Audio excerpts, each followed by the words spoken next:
अपने मन को, अपनी बुद्धि और अपने शरीर को पवित्र करने के लिए भगवत नाम अमृत में है टीका लगाएंगे। बड़े भाव के साथ में अमृत कथा में डूबने का प्रयास करेंगे। हे गोपाल राधा कृष्ण गोविंद गोविंद,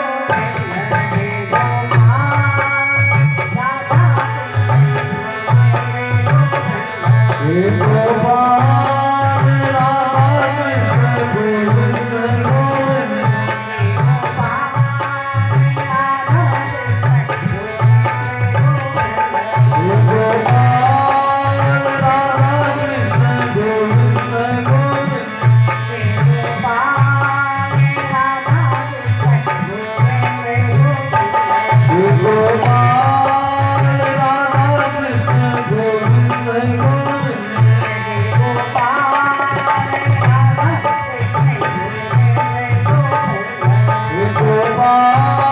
राधा कृष्ण गोविंद गोविंद, हे गोपाल राधा कृष्ण गोविंद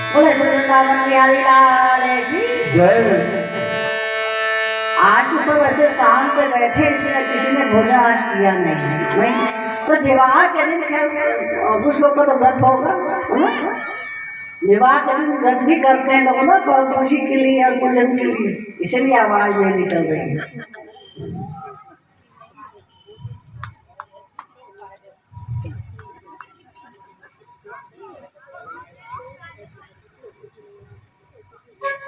देखिए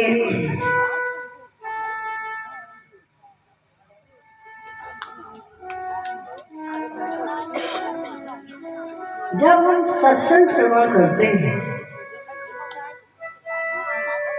भगवान की कथा श्रवण करते हैं, तो कोई भी आचार्यगण संतगण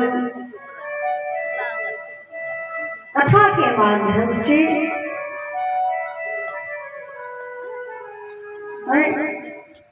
हमारे अंदर डालते हैं।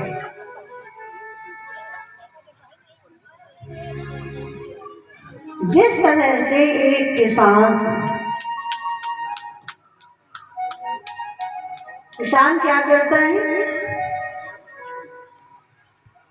पहले जमीन की खरपतवार निकालता है, उसकी सफाई करता है, उसकी गुड़ाई करता है, उसकी निदाई करता है, फिर उसमें पानी लगाता है, फिर जुताई करता है, तब उस योग्य भूमि बनती है कि उसमें वो बीज डाले।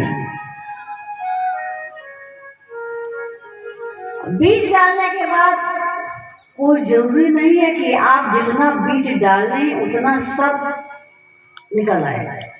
निकलता है नहीं निकलता। कुछ चींटे मकोड़े कीड़े खा जाते हैं, कुछ सड़ जाते हैं, कुछ जो होते हैं उनकी पौध निकल आती है।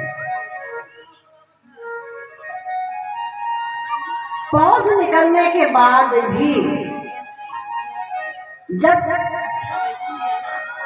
पौध निकल आई, उसकी भी अगर हम रक्षा नहीं करेंगे, कैसी रक्षा, बकरी से, गाय से, नीलगाय से के तो उपद्रव करते हैं ना, अगर उसकी रक्षा नहीं करेंगे तो वो आगे पनप नहीं पाएगा, वहीं पे वो खत्म हो जाएगा। और उसकी रक्षा कर लिए तो पेड़ अगर लगाएंगे तो बड़ा वृक्ष का रूप धारण करेगा, फिर हमें समय समय से फल देगा।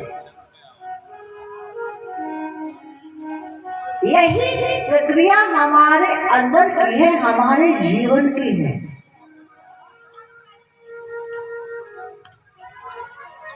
इस लायक हम हैं, हमारे कर्म है कि हम सत्संग में पहुंचे, है ना। मतलब खेत की सफाई है, अंदर की हमारी सफाई है, तभी हम सत्संग में पहुंचे, भगवान के भजन में पहुंचे, अच्छे कार्य की। अगर अंदर गंदगी होती तो हम अच्छे कार्य में पहुंच ही नहीं पाते, सत्संग श्रवण कर ही नहीं पाते। मतलब आपकी जमीन तैयार है। अब सत्संग में जब आप बैठे तो संतों के द्वारा, गुरुओं के द्वारा जो वाणी आपके अंदर प्रवेश कर गई, जब वाणी अंदर प्रवेश कर गई तो क्या हुआ, बीजारोपण तो हो गया, बीज डल गया। लेकिन उसकी रक्षा कैसे करेंगे? आपके जीवन में कुछ ना कुछ नियम होना चाहिए, कुछ ना कुछ संयम होना चाहिए। चाहे हम 5 मिनट, चाहे 10 मिनट प्रभु का नाम लें, मंत्र का जप करें, हवन करें, जो कुछ करते ही 5-10 मिनट जरूर नियम, तो क्या होगा, उससे आपके अंदर जो बीज पड़ा है उसकी रक्षा भगवान के नाम से होगी। और जब धीरे धीरे करते वो जब बड़ा हो जाएगा तो फिर आपको रक्षा करने की जरूरत नहीं पड़ेगी। जैसे बड़े बड़े पेड़ जो हो जाते हैं वो अपने लिए जल जो जरूरत होती है वो पृथ्वी से ग्रहण कर लेते हैं। आपको जल डालने की जरूरत नहीं पड़ती है, आपको खाद डालने की जरूरत नहीं पड़ती है। वो वृक्ष तैयार है, आपको सीजन आने पे फल देंगे। क्या आम के वृक्ष में आप जल डालने जाते हो? क्या खाद डालने जाते हो? अमरूद के, आम के सब वृक्ष में डालते हो? नहीं डालते। लेकिन जब छोटा सा आप लगाए थे तो उसका कितना ख्याल रखना पड़ा।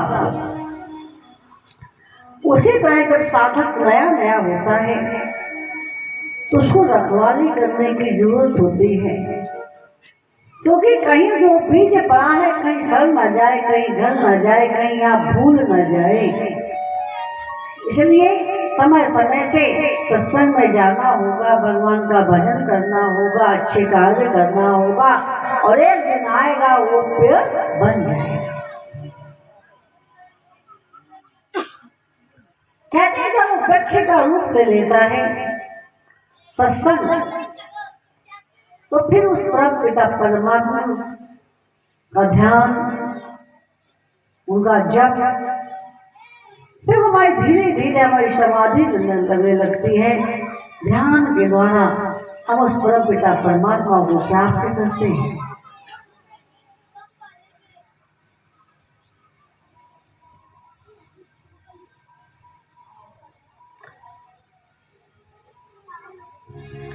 और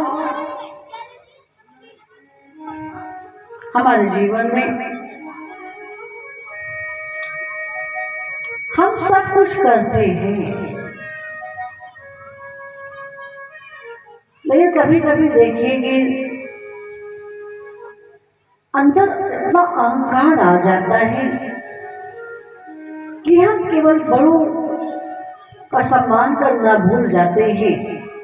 अपने आप को निंदा में, चुगली में, कपट में, छल में लगा लेते हैं और अपने अंदर विकार पैदा कर लेते हैं। लेकिन उसका फल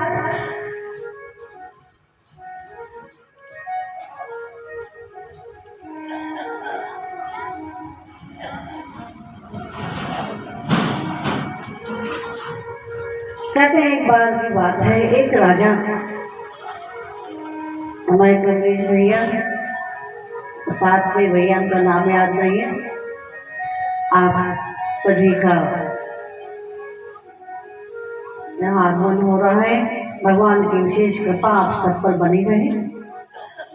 देखिए, जन्मांतर के हमारे पुण्योदय होते ही तब व्यक्ति एक घड़ी आधी में पुण्य आध व्यक्ति कुछ समय निकाल करके उस परम पिता परमात्मा के श्री चरणों में पहुंचता है, अपने आप को लगाता है। कहते हैं, एक राजा थे,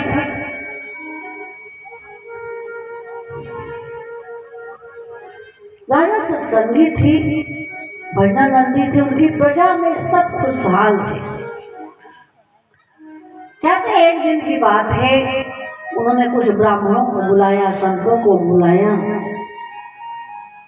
और एक विशाल भंडारे का आयोजन किया। कहते जब भंडारा बन रहा था, खुले में बन रहा था, कुछ ऊपर था नहीं, तो वहां से एक चील एक सर्प को लेकर के जा रही थी। वो सर्प को चील पकड़ी थी और सर्प के अंदर का जो जहर था, वो जो खाना भोजन बन रहा था, उसमें ऊपर से वो टपक गया। कहते हैं, जब वो टपक गया विष, तो ब्राह्मण संतों को जब भोजन प्रसादी परोसी गई, तो जो पहली पंक्ति में बैठे थे वो सब मृत्यु को प्राप्त हुए। कहते जब मृत्यु को प्राप्त हो गए तो राजा के ऊपर कलंक लगा कि भाई महल में हम गए, राजा के दरबार में गए, वहां भंडारा हुआ और वहीं सबकी मृत्यु हुई, तो राजा ही कारण है। लेकिन यहाँ देखिए, क्या राजा का दोष है? राजा को तो कुछ पता नहीं कि वो विष कहाँ से आया, ना वो चील का दोष है, जिसने उस सर्प को पकड़ा था, वो सर्प का दोष था। वो तो उसका जहर टपक गया, उसको क्या मालूम क्या है। तो इसका दोष कहाँ गया, जो पाप लगा वो कहाँ गया?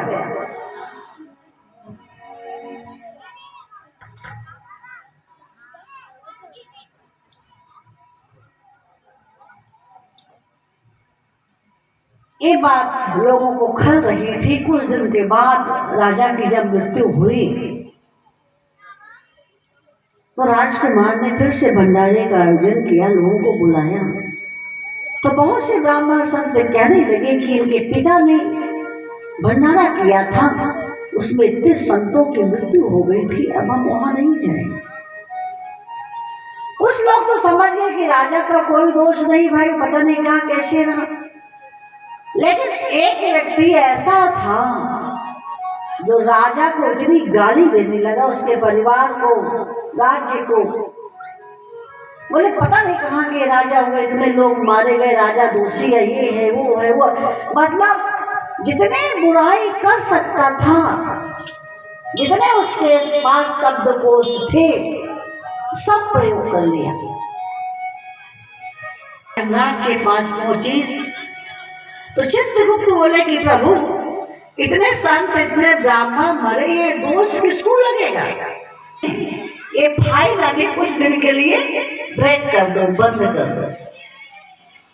कहते जब यहाँ भंडारा हुआ, यहाँ वो व्यक्ति निंदा करने लगा, चुगली करने लगा, राजा को अपशब्द बोलने लगा, राजकुमार को गाली देने लगा,